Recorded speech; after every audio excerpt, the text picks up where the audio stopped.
Oh wonder, how many goodly creatures are there here? How beauteous mankind is! Oh brave new world that has such people in it! Those words come from Shakespeare's Tempest, but they are mostly known for appearing in another book, Brave New World. Huxley published the book in 1934, and to this day it became such a cult classic if it comes to literature. To be honest, I've just read the book, I finished it, and I guess you can thank Resident Evil Requiem for reminding me to do that. If you didn't know, at some point in the game, Zeno says this. Raccoon City. You're the reason for its destruction, but you're also the key to building a brave new world. Ever since I heard that line, it hasn't really left my mind. I know that this community has a pretty complicated relationship with Zeno as a character, but if you ask me, this was a clever reference. The first obvious thought is that, well, humanity in the Brave New World is kept alive by cloning. And it makes sense that the franchise known for exploring the themes of playing God would reference Huxley. Of course, I am not the only person who noticed the reference, but nevertheless, I decided to add my 2 cents on it. So, if you are familiar with the story of the game, you know that this is Zeno, and Zeno wants to create a new world. This is his goal, and he wants to be the ruler of it. This is quite ironic, considering the world shown in Huxley's novel is actually a utopia. This is a place where everyone is equal and happy, but even saying that everyone is happy is probably a stretch. The society in Huxley's novel is driven by pleasure. No one is truly lucky or happy without using a special drug called soma. I don't know whether I can explain it well, but my point is, soma is supposed to be artificial happiness in a way. People take soma whenever they feel even a bit worried or lonely. People are even forced to take it, so their moods and feelings aren't truly natural. In the book, humanity has lost the ability to form independent thoughts and long-term bonds because of the drug and the brainwashing they have to go through as children. In Brave New World, no one is truly alone because the humanity was taught to never think independently and never spend time alone. Average citizen in the novel is taught to always be with someone, always seek happiness and stimulation. The world shown in the Huxley's novel is also very sterile, pun intended. Art, literature, and religion are concepts alien to like 99% of the people. I'm not kidding, by the way. In this book, maybe 2 or 3 people know who Shakespeare was. Art, literature, and religion are concepts alien to 99% of people because they were deemed as too disturbing. Pretty much all diseases were conquered. Even death in this book is treated as something very light, not as a sad end of a person's life. The world that has been shown in the novel is a utopia. It is a utopia devoid of any time to be sad or a reason to feel something different than pleasure.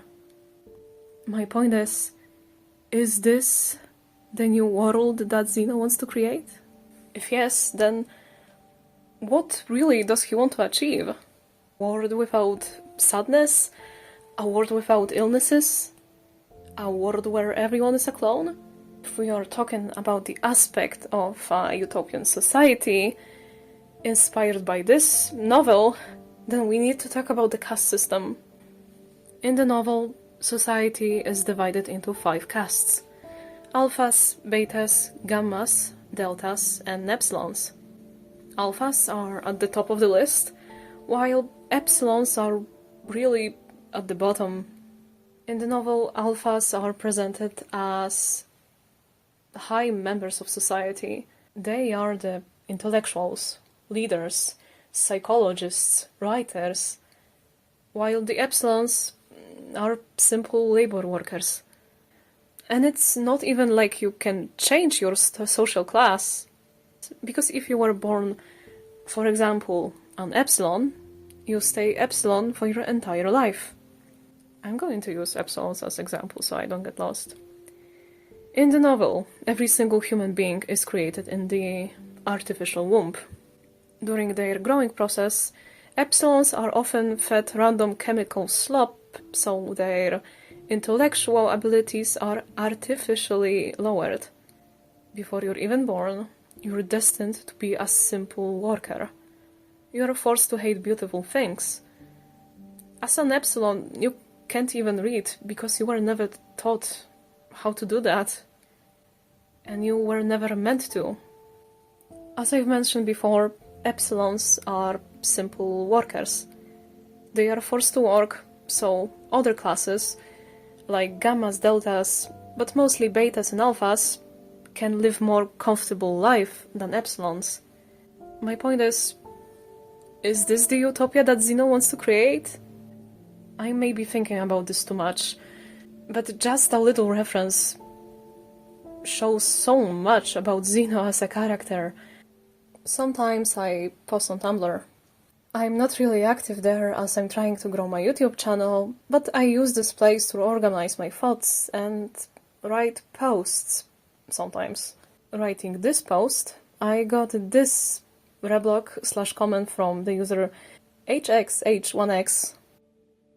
Reading this comment made me realize how many traits Zeno actually shares with Bernard Marx, aka the closest we got to like the protagonist of the novel. Both Bernard and Zeno are technically meaningful people who aren't really respected by their environment. Marx, despite being an alpha plus, is shorter than average alpha. This is his biggest insecurity, and this is the reason why so many people just simply mock him or don't take him seriously.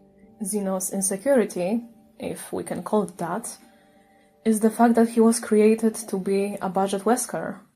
You? You and Spencer were a means to an end. Yet he outwitted you all. Spencer defied us and paid the price with his life. He was nothing. You are nothing but an imitation. It's over, Victor. The Connections is done with you! The second Zeno is called an imitation, he loses composure. He was so angry, yet for a moment you can see genuine fear on his face. Suddenly, he doesn't have a witty remark or an allegation to throw at Gideon. Suddenly, there's only the Connections is done with you, which isn't as strong as other allegations. He really wants to be seen as someone original, a new ruler. Yet at the end of the day, he's just a clone. HX1X also reminded me about this concept art, which shows Spencer giving medicine to children. This user also said that it ties nicely to the themes of brainwashing children and the Wesker project. I think it's an interesting take. Last thing I wanted to mention is the quote from the beginning of the video. The title of Brave New World was taken from Shakespeare's work called Tempest, and the quote is said by a character named Miranda. Food for thought, I guess. I know this video isn't like my usual content, because stuff I usually do is either way very long or very short, but hey, it's my channel, I can do whatever I want, right? I would also like to thank you for 50 subscribers and ask for one thing. Please check out the Hollow Hair. Hollow Hair is a original animated series made by my friend Darkus. The story follows Lumina, a young woman who goes on a quest to discover herself. It would be nice if you checked it out, because Marcus is my friend. You know, animation is actually quite important to me, especially indie one. When I say support indie animation, I really mean it.